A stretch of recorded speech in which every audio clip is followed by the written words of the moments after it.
I'm going to start this with a caveat that I am not doubting Mike Johnson as neither as a leader, a man, a vote counter, or whatever. But in my conversations yesterday I guess I was in the Capitol, I just think that this is going to be a really difficult week for Johnson.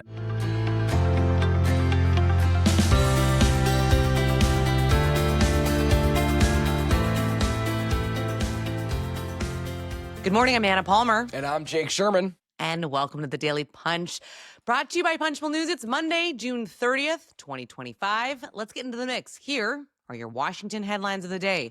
Number one, get ready for the vote-a-rama, the latest on reconciliation. Number two, the pressure is on for Speaker Mike Johnson. And number three, all eyes are on North Carolina with Senator Thom Tillis' retirement.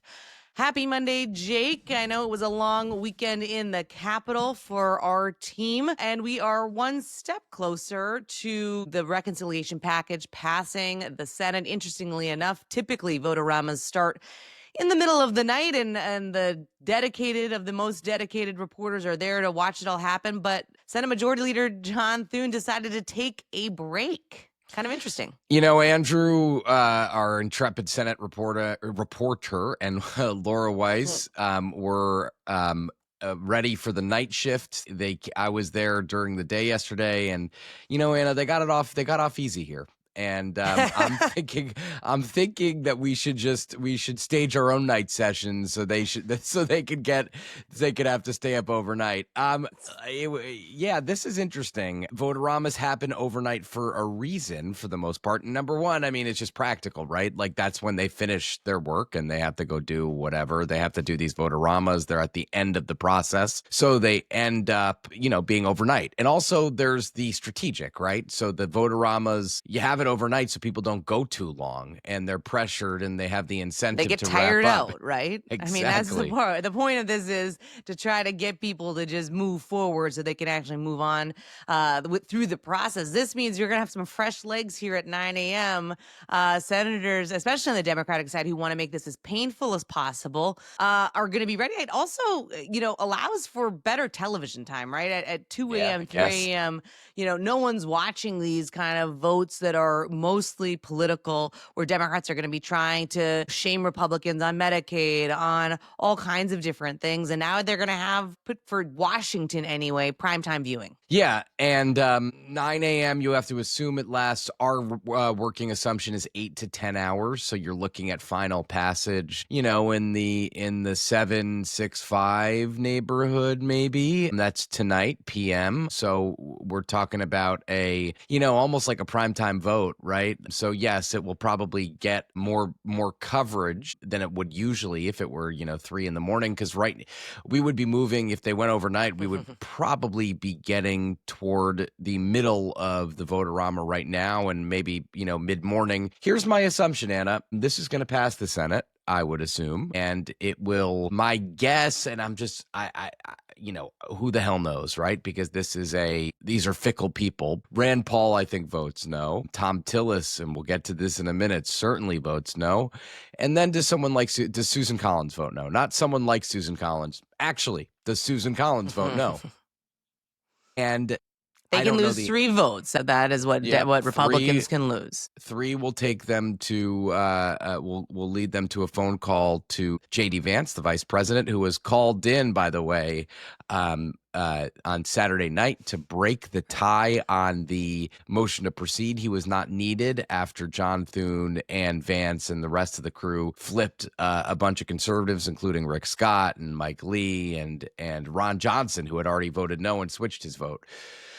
So that's where we stand. Democrats are going to make this painful. Yeah, I mean, listen, I think Democrats, this is their moment. They can't stop it. The train is out of the station. They know that. But this is their kind of last attempt to grab headlines, to embarrass Republicans, and also likely thinking about, okay, how are they going to play this in the midterm election? So you're going to see Democrats push votes on rural hospitals, on Medicaid, as I mentioned earlier, clean energy, SNAP. Those are kind of the 4 issues where we know Democrats are going to try to make this painful. I think the other interesting thing, we've written a bunch about this, is this AI provision. There appears to be a deal here between Senator Ted Cruz and Marsha Blackburn. Blackburn was leading the effort against this provision that Cruz had gotten in there, which was around whether or not, if states were going to regulate AI, whether they could get federal money or not. There's been some tweaks to that. We'll have to see that if that is enough for other opponents of that provision. But just kind of, there's going to be some of these interesting side deals that have happened, and where Republicans are. Senator Ron Johnson going to get his big vote, which is what was able to turn him in support of the overall package. That's not going to go anywhere because Republicans have already been skeptical of that.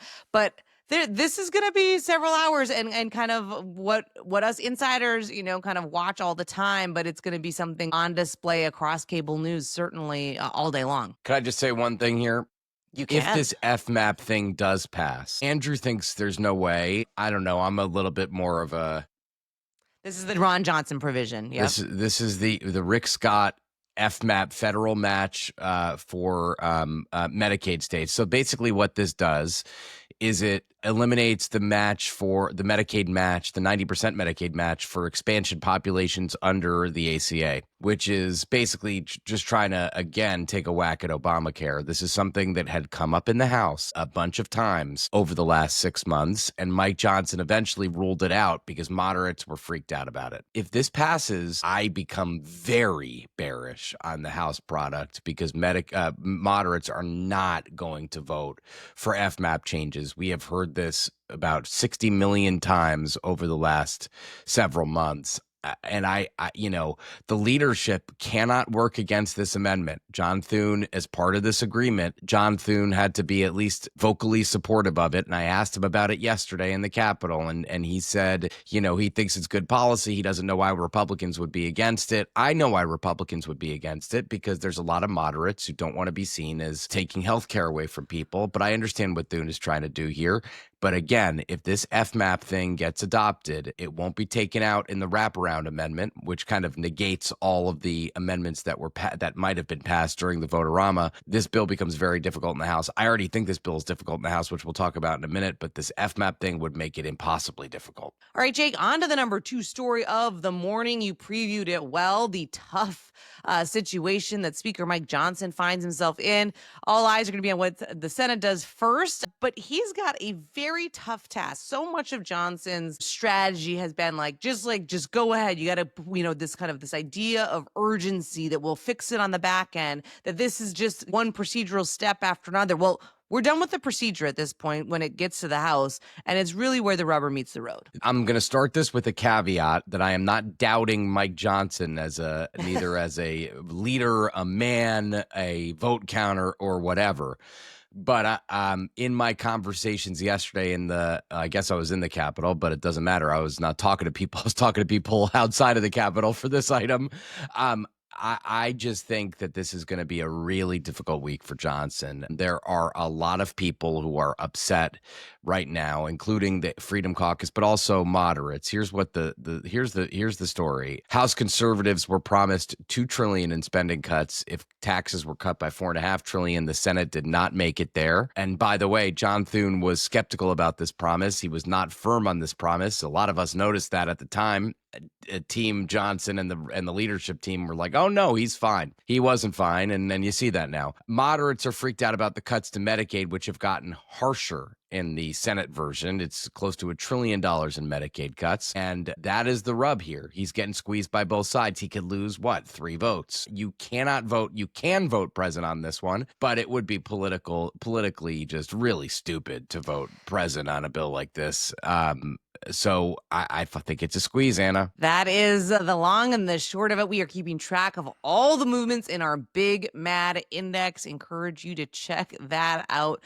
We'll be doing those in real time as we change different people's categorization based on where they are at, if they're going to be for it or not. I mean, it is a simple numbers game at this point, and the fact that you basically have an all but guaranteed Representative Thomas Massie, the Republican from Kentucky, to vote against the bill. And then you've got, it's not just, the problem for the speaker in my mind is it's a little bit like a balloon, right? You push on one end and then of course. the air goes somewhere else, right? You've got David Valadao, Republican from California, Jeff Van Drew, Republican from New Jersey, have said they're going to vote no as well. They have tricky re-elections. Everybody's looking to 2026. What does this bill mean? The signature piece of Donald Trump's agenda, how does that impact their own re-election? And then, as you mentioned earlier, you got the Freedom Caucus guys. They're upset. Then you've got some of the SALT people, right? You've got Nick LaLota still saying, he's upset with where they ended up on SALT. I mean, this becomes just a very delicate dance. And, the time for listening is pretty much over. And I do think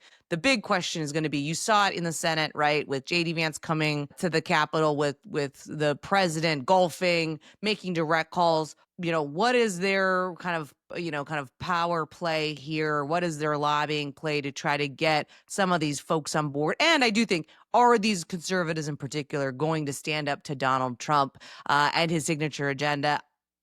I'm a little skeptical. I think that they obviously, I'm not skeptical that they are upset. I understand it, that they believe they aren't getting what they want to get, that they want to cut a lot of this spending and different things like that.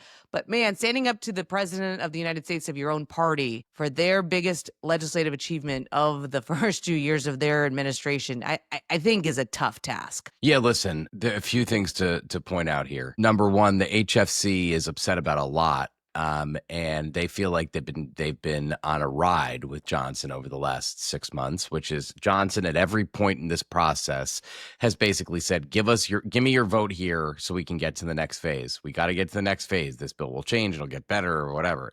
Next phase, next phase, next phase. There's no next phase now. This is it. Johnson will probably say he wants to do another reconciliation bill in the fall. Like, okay, maybe. I think that's going to be tough, but I expect the president to play a huge role this week. He's going to need to play a huge role this week, and it's going to need to be a very focused one. He has played this well so far. He has not injected last minute things publicly, at least, into the bill. His staff has handled this well.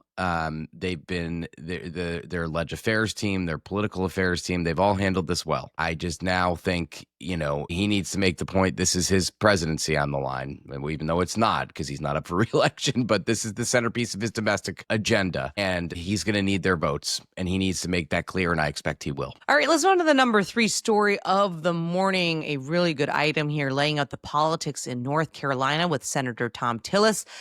Announcing his retirement over the weekend after he voted no on the motion to proceed. And President Donald Trump went out very aggressively on social media, attacking him, saying he would meet with and potentially endorse his opponents. And now the field is crowded. I mean, it's always so fascinating in states like North Carolina, a purple state that has always competitive. But now, this is a chance for a Republican here to potentially step up. And, it's going to be a tough race, but certainly will have the support of Trump to make sure that they keep this seat, because this is key battleground for Senate Democrats in their hope to try to gain any kind of seats in the Senate. Yeah, so the field is fluid. The candidates are, in no particular order, Pat Harrigan, who is a freshman Republican who took Patrick McHenry's seat.